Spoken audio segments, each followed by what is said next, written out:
Good afternoon to all of you. I have a brief statement. Let me read the statement first, and then we'll see if anything needs to be added. Of course, I'll answer some questions. Yesterday, the government announced that currency notes of the denomination of rupees 500 and rupees 1000 will no longer be legal tender. The Prime Minister has justified the decision as part of a plan to crack down on black money.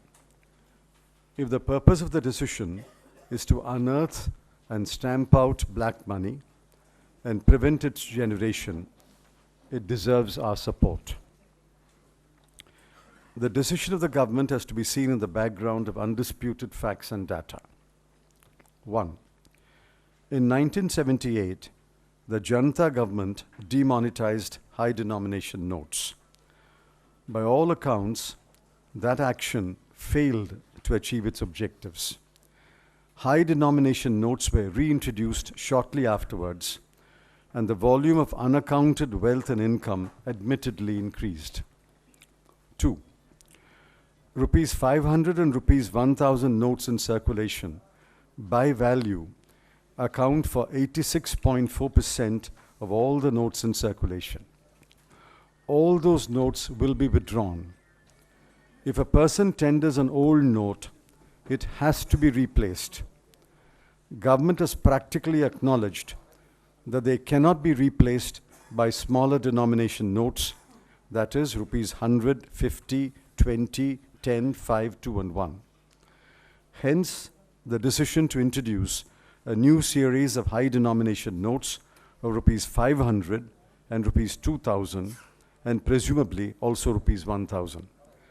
Ultimately, only the old notes that are not legally exchanged for new notes will be actually demonetized. How much will that be?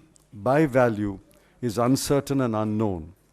This will be real test of the success of demonetization. 3. Introduction of new series of notes is estimated to cost between rupees 15,000 to rupees 20,000 crore. Hence, the economic gains of demonetization should be at least equal to that amount. 4. Replacement of old notes by new notes should be done quickly, efficiently, and with the least inconvenience to the people, especially the poor, the middle class, the farmers, the daily wage earner, the small traders and business persons, the students, the self-employed, and the housewife, because every one of them will have a few notes of high denomination. The government and the banks will be on test how well they handle the implementation of the decision. 5. 40 years ago, a rupees 500 note was a high denomination note.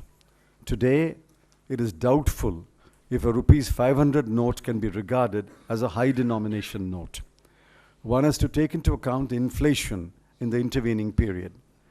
The rupees 500 note is widely circulated and used. That is why I think the government had no option but to reintroduce the rupees 500 note. If the vast majority of the old rupees 500 notes are legally exchanged for the new rupees 500 note, what purpose will be served by the elaborate exercise? 6. The introduction of the rupees 2000 note is a puzzle.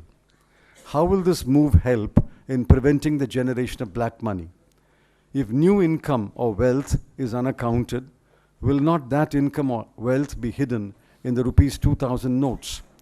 How is demonetization of high denomination notes served if a new and higher denomination note is introduced?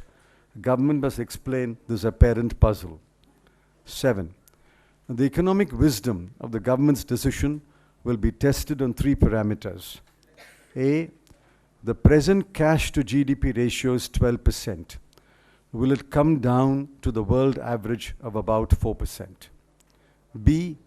The value of the high denomination notes currently in circulation is about 15 lakh crore rupees. Will that value come down significantly? And C, will gold imports surge, indicating that unaccounted income, wealth may seek refuge in bullion and gold jewelry. This is the opening statement. There are some things which will emerge in answers to questions, so I'll take a few questions. Mr.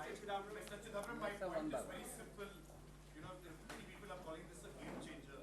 You were in the finance ministry for a good 7 to 8 years in the UK part. Did this come across at any stage? Did it come into your mind to help in, curbing black money? And secondly, do you believe that this is a game changer? This has been considered by successive governments at different times. But I think the consensus was that the economic gains may be very small and the disruption and inconvenience may be very large. I think, I'm not sure, I think there is a CBDT study and report on this matter. I can't put my finger on the year or the time, but I think there is a CBDT report on the matter. One second, sir. Sir, let's have reply to one question and I'll come to you. So what will be the impact on liquidity, on economic growth and also on economic growth as also on inflation? Is it a game changer? You've not answered my question. See, immediately there will be some contraction in the economy. There will be some disruption of economic activity. But that, I think, the government itself has acknowledged, and the Prime Minister has appealed to the people to put up with some inconvenience. Question is, how quickly and how efficiently will the old notes be replaced by the new notes when people legally go to the bank and ask for an exchange of notes? If that process becomes cumbersome or a harassment, it will affect economic activity. That's why I emphasized in my statement, the test will be how quickly and efficiently the old notes are replaced by new notes when they are legally tendered in a bank. Mr. Chidambaram, Ma'am. this move has been widely dubbed as a monetary surgical strike, with the Prime Minister himself calling it a great purification exercise. Do you agree with these things? We agree that the objectives are sound. We'll have to wait and see how far those objectives are achieved. In my opening paragraph of my statement, I say, if these are the objectives, the decision deserves our support. And yesterday, we supported the decision. But whether the objectives will be achieved, we'll have to wait and see. Ma'am. Chidambaram, when the whole black money issue was raised during the election campaign, Mr. Modi's whole pitch was that they are mostly located in offshore accounts. And the pitch was that he's going to get the black money back and 15 lakh crores are going to be, 50 lakh is going to be deposited and so on. Now, how much effort has been done to bring back black money? And black money, does it actually indicate wads of money stacked somewhere, or does it pertain to activities? And what has been done by this government to curb those activities which increase the flow of black money? Well, if I recall, I think the government itself has admitted that it did not meet with any significant measure of success in bringing back black money stashed abroad. I think the number turned out to be some 3,000 or 4,000 crore rupees. As far as putting rupees 15 lakhs in each account, the less said, the better. If any one of you has received 15 lakhs, I congratulate you. As far as unearthing black money within the country, 40 or 50 years ago, or maybe even 30 years ago, unaccounted wealth and unaccounted income was perhaps stored as cash. Empirical evidence tells us that today, unaccounted wealth and unaccounted income is largely stashed away in construction, real estate, bullion, jewelry, and perhaps securities. I have no first-hand information about how much is stashed away as hard cash. Only the government can answer that question. आपने इसमें जिक्र किया है कि replacement जो नोटों का है, I can ask in Hindi. You can ask. Replacement ना बहुत बड़ी बात है. इलीगली रिप्लेसमेंट शुरू हो गया है. जो गरीब आदमी के पास 500 का नोट है, उसे लोग 300 रुपए में ले रहे हैं. और जो आपने कहा रिक्शे वाला, हाउस वाइफ, काम वालियां, मैड, इन सबके साथ ये जो डिसीजन है बहुत बड़ा प्रभाव डालने वाला है. इस पर आप क्या कहेंगे?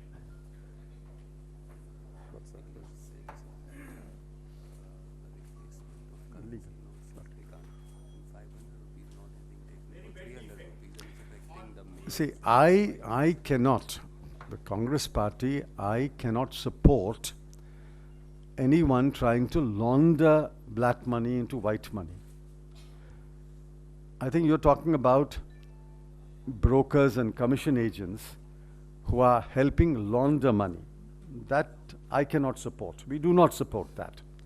I'm concerned about the 98 or 99% who are legitimately entitled to exchange their notes.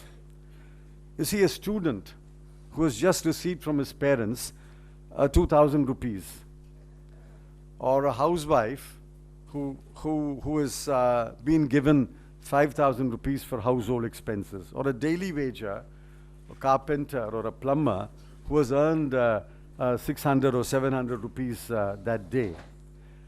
That is legitimate money. That 500 rupee note must be replaced. Let me make that very clear. That must be replaced. It must be replaced without harassment, without inconvenience. The test will be beginning tomorrow, how efficiently and how quickly that money is being replaced. If they are put to harassment, they are put to inconvenience, if they ask them all kinds of questions, I think that would be completely counterproductive. Millions and millions of people have legitimate money in their hands, and that legitimate note must be replaced. As I said in the statement, maybe 30 or 40 years ago, 500 rupee note was a high denomination note. Today, I don't believe anybody regards 500 rupee note as a high denomination note. Seen as a being suggested as a broad spectrum antibiotic, which can cover black money, corruption, fake currency, and terrorism.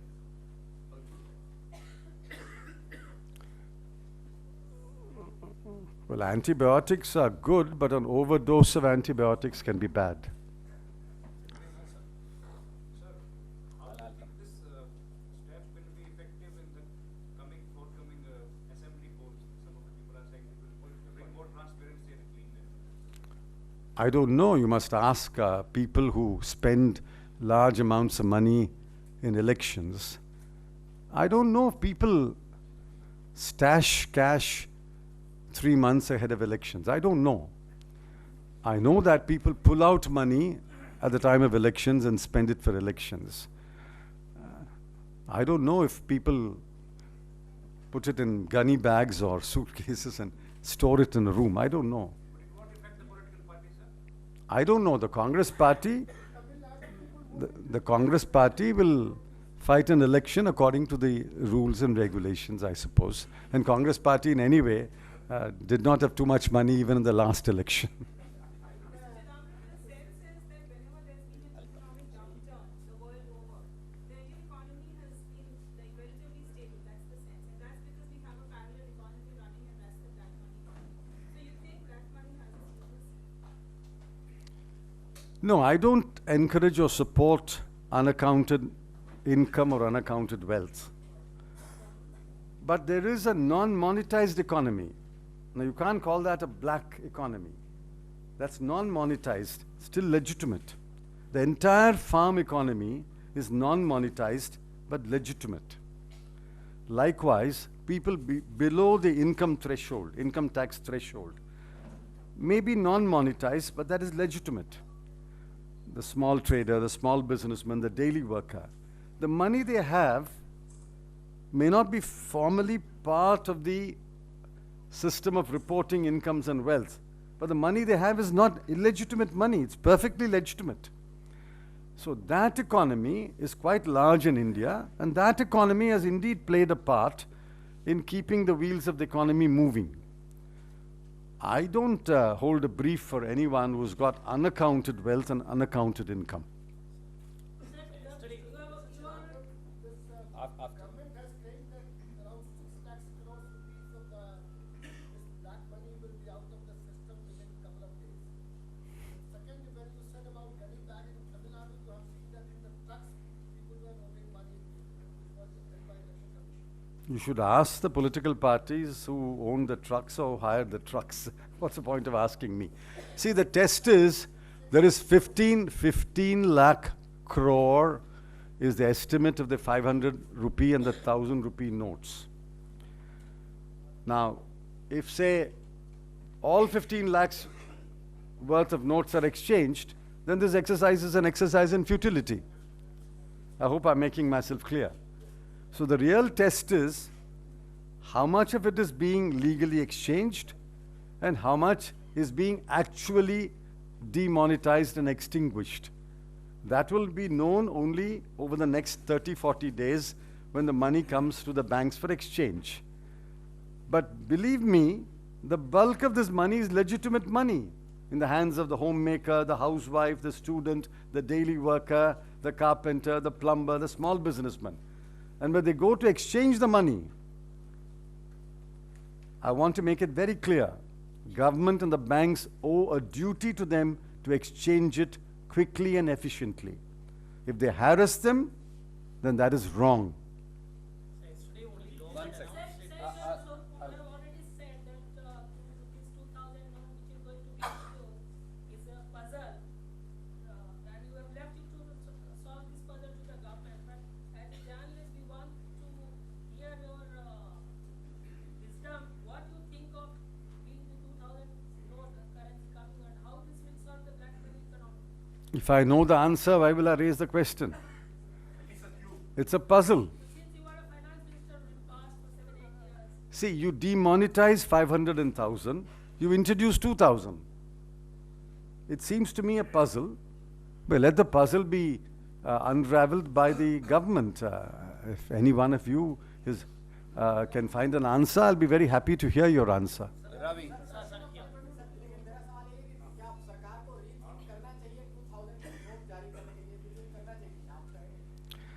See, I don't know why the rupees 2,000 is introduced.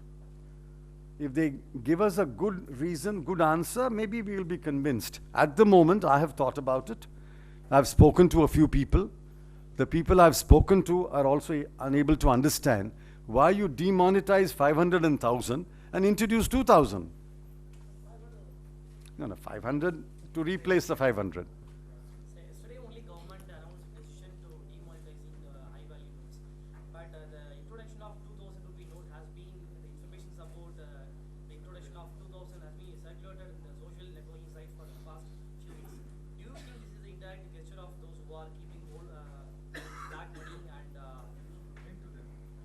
No, I also saw yesterday a small clip on a mobile of the model 2,000 rupee note.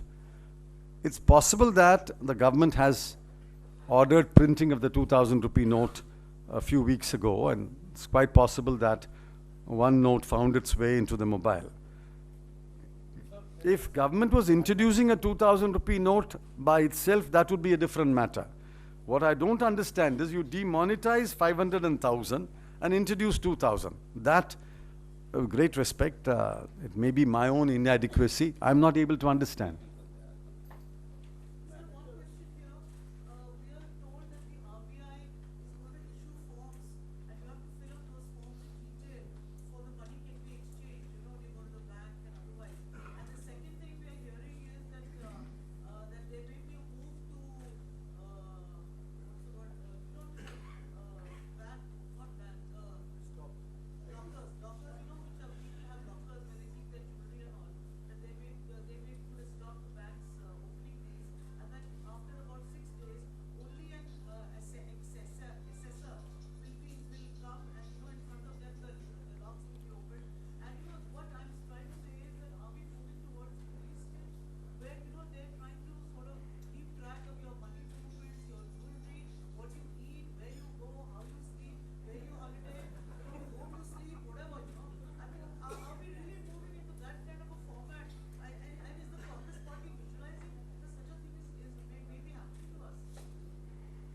Well, I sincerely hope that the grim scenario that you present doesn't turn out to be a reality. There is a press conference at 4:30 by the Honorable Finance Minister, and I'm sure these questions you can ask at that press conference. But I want to make a point. If the RBI form is mandatory for the housewife, for the daily wage earner, for the small trader, for the student, that would be harassment, pure and simple harassment. I simply hope that RBI will not buckle under any pressure and impose this mandatory form on anyone who comes to exchange 2 500 rupee notes or 1,000 rupee note. That will be pure and simple harassment, and the Congress party will strongly condemn that, if that happens. Aditi, then I'll come to you. Please also. Mr. Chidambaram, you said that successive governments considered this step but did not implement it for some reason. So in that light, do you think this step of the government is bold, or is this government displaying a larger risk-bearing capacity, which is a good economic principle? Because profit is the reward of risk-bearing. You see, the government has taken a decision. I have flagged some questions, answers to which will decide whether there is economic wisdom behind the decision. But I'm not questioning the objectives of this decision. The objective is to stamp out black money. That we support. But whether the objective will be achieved alone will decide whether this decision was a good decision or a bad decision, and whether this was a risk worth taking. All I said is a matter of fact. Yes, this has been considered from time to time, but the consensus was that perhaps the economic gains were not big enough to take this decision at that time. Sir, do you think this unprecedented move on the black money of the Prime Minister is a real trump of Modi? Should ask the new president-elect of the United States. No. See, I don't know. I'm a little worried about the timing also. You see, somewhere I read in one of the papers today that some 40,000 marriages will take place in Delhi alone over the next few days.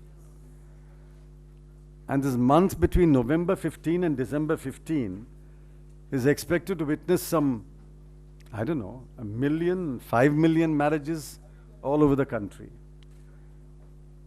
Now, between now and November 15,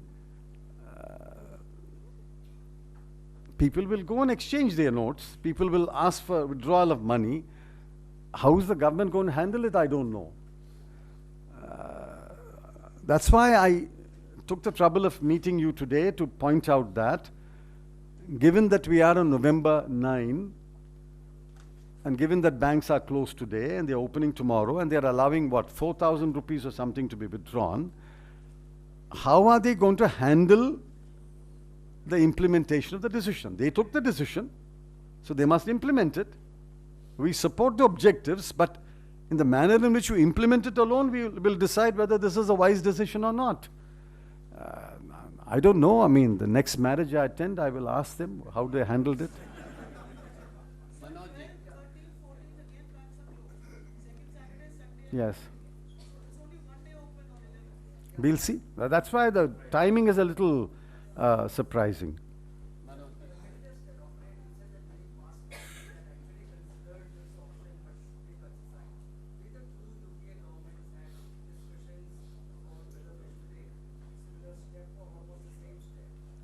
You see, I can't now put a date and a month and all. I said yes. Among many steps that are considered by government from time to time, one of them was demonetization of high denomination notes. But it was then felt that perhaps the economic gains were not so great. There is an editorial in the Economic Times today which more or less reflects that point of view. But I agree, there can be another point of view. There can be another point of view which say, yes, the economic gains outweigh the inconvenience. But that proof of the pudding is in the eating. Na? We'll have to wait and see whether the economic gains outweigh the inconvenience or the disruption to the economy. There will be disruption. There will be contraction in economic activity in the next few days. Question is, can it be contained within a few days and we go back to normal economic activity? Or will the pain continue for a long time? That is the question. Second last question, Subodh.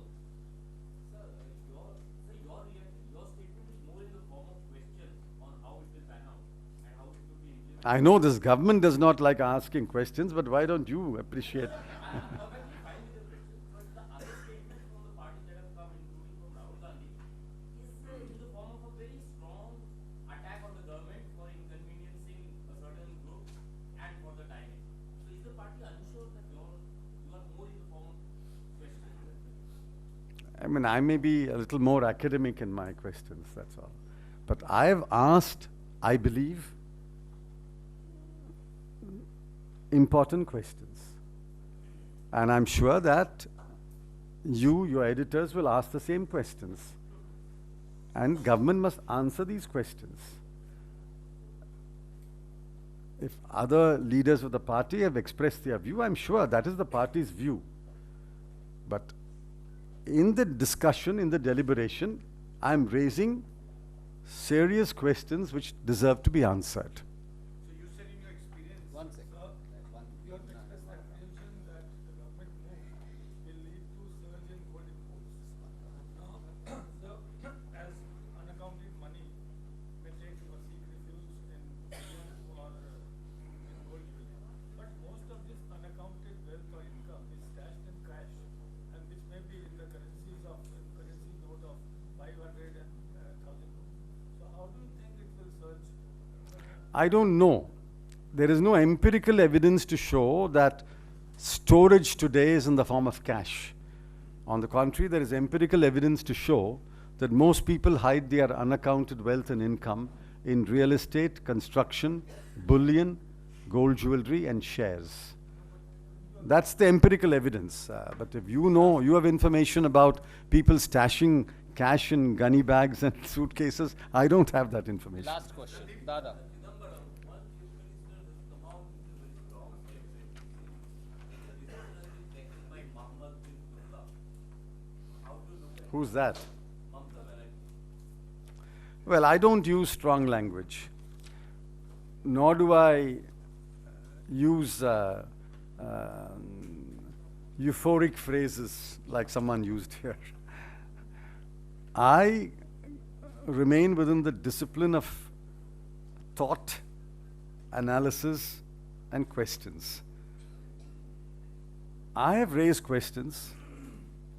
I repeatedly say this will cause disruption, contraction of economic activity. How well the government handles this is important. And secondly, legitimate money, when it is brought to the bank, must be immediately exchanged. If there is harassment, if there is inconvenience, if there is mandatory RBI forms, then that is pure and simple harassment which will be condemned. 99% of the people who bring the money to the bank will be legitimate owners and holders of that money. Yesterday, a journalist telephoned me to say, he stroke she, I'm not revealing the gender, he stroke she withdrew 20,000 rupees for household expenses, and he stroke she had no other currency except 500 rupee notes. Now that is legitimate money. If he stroke she goes to the bank tomorrow to exchange that 20,000 rupees, the bank must immediately give the person 20,000 rupees in new currency. That will be the test. People are waiting and watching to see what will happen tomorrow.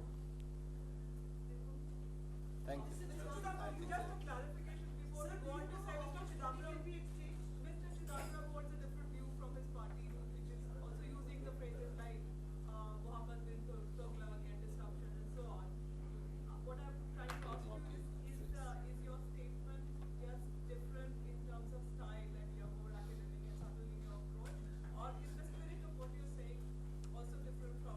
No, the spirit is the same. We support the objectives of government in stamping out black money. But the method they've adopted raises questions. Will this achieve the objectives?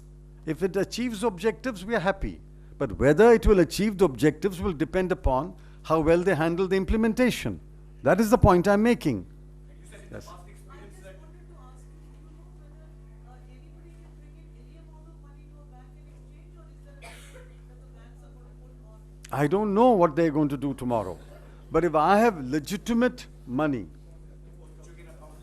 if I have legitimate money which I've declared, say, in my income tax return or in my balance sheet, I can keep cash at home as long as I declare it to the income tax and in the balance sheet. If I take that money, every rupee of that has to be exchanged, isn't it? So we will know tomorrow. I know they have put limits on withdrawal, but are they putting limits on deposit also? I don't know. I mean, everything is very uncertain and hazy. That is why there's a lot of apprehension among the people. So the test will be tomorrow and the days following.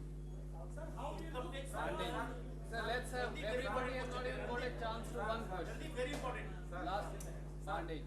As you say, legitimate money, I'm asking you, there are numbers of ladies wala, party wala, they do not have any bank account, but they have money.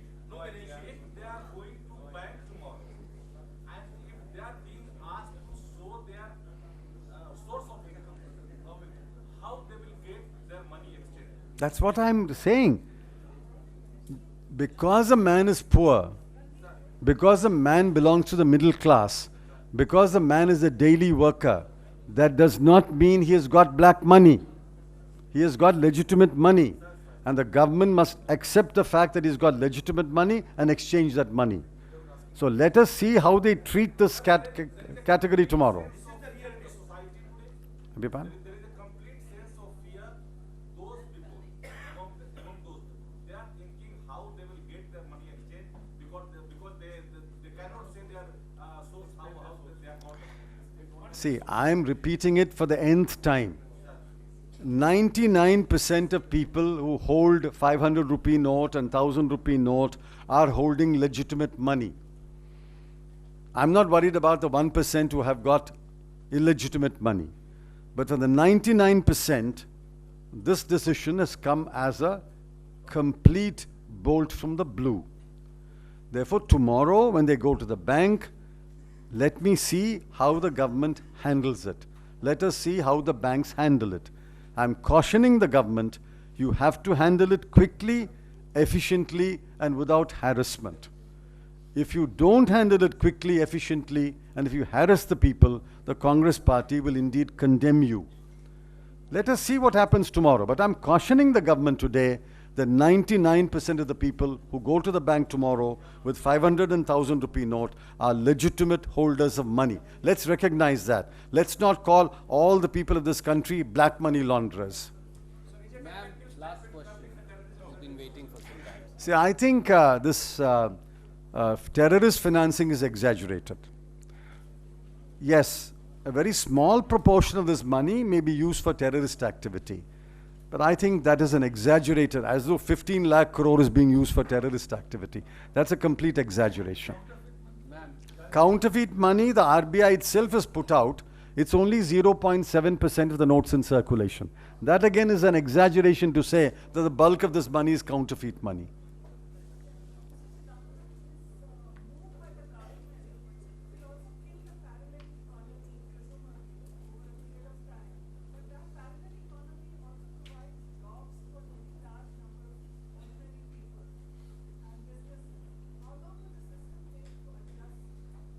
No, I don't know what you mean by parallel economy.